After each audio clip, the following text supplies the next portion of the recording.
High 97, John Legend, the legend himself. I'm here. You made it. I made it. Hey, man, thank you for coming by. I'm so happy to be back. It's been a while. You know, you're not just an artist, an activist. You've been very vocal about things going on, you know, especially socially, man. And I think it's important that we hear this from our leaders. What are your thoughts right now when you are looking at the presidential candidates and social injustices going around? Well, when it comes to presidential candidates, I think Donald Trump is uniquely unqualified, uniquely a negative influence on the world.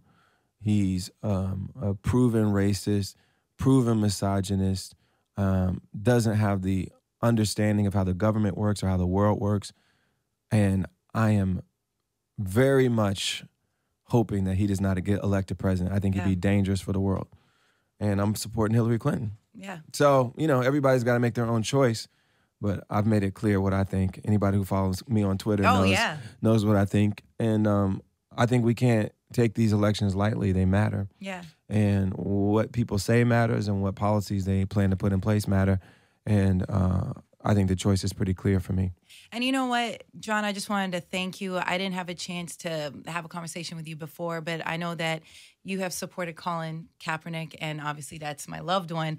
And I know when hard times occur, people are scared to support those who are doing something so brave, but you were really the first person publicly to have addressed the anthem and other issues. I was addressing it from a couple angles. First of all, I support his right to protest. That might be your choice for how you want to protest, right? And or the issue you want to protest about. But he came at it very authentically. He said, "This is an issue that really concerns me, and I'm not hurting anyone.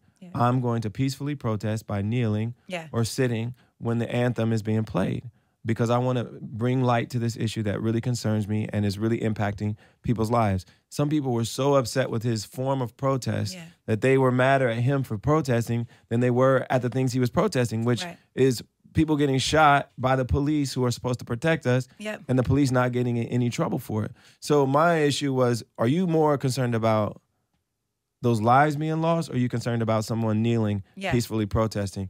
And I found that it was a shame that so many people were so mad at him. They were issuing him death threats, issuing kids around the country at high schools and colleges who were doing the same thing, death threats.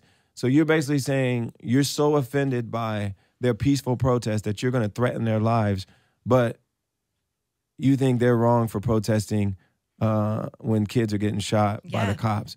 Obviously, you know where I stand on that, and it's pretty clear that no matter if you agree with his form of protest, his right to protest is undeniable, and that's what makes this country what it is. That's part of what makes it a democracy. That's part of what makes us free. Yeah. And I support his right to do that. That's amazing. And I think it's important that people understand that message. And you said it so perfectly. And when he decided to kneel, he wanted to make sure that people understood this isn't about military men and military women and their military families.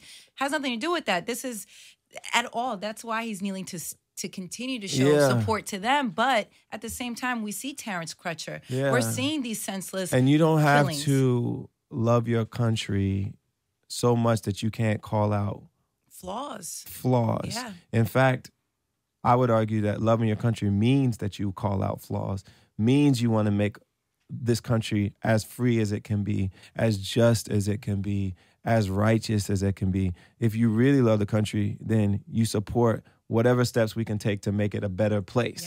And so that includes protesting injustice.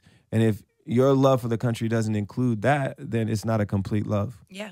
Do you get backlash at all for addressing social issues through your art? Of course I do. Oh, really? But you know, you just gotta take it. You know, when you speak out, especially in elections, because almost by definition, at least 40% are going to be supporting the other side of whatever argument you have. And so some of them believe that the best way to respond is by attacking you as a person, not really engaging with your argument. And so some people will call you all kinds of names and, you know, wish all kinds of evil things on you just because you disagree with them or you don't support the candidate that they like. But I'm not going to stop saying what I believe just because some people don't agree with me. I believe that as a citizen of this country and someone who really genuinely wants it to be the best place it can be, that I have to say, which candidate I think is in better position to do that and is presenting plans that I think are better for the country. And I also have to speak out against people that are sowing hate and divisiveness and making the country a more fearful and dangerous place. Yeah.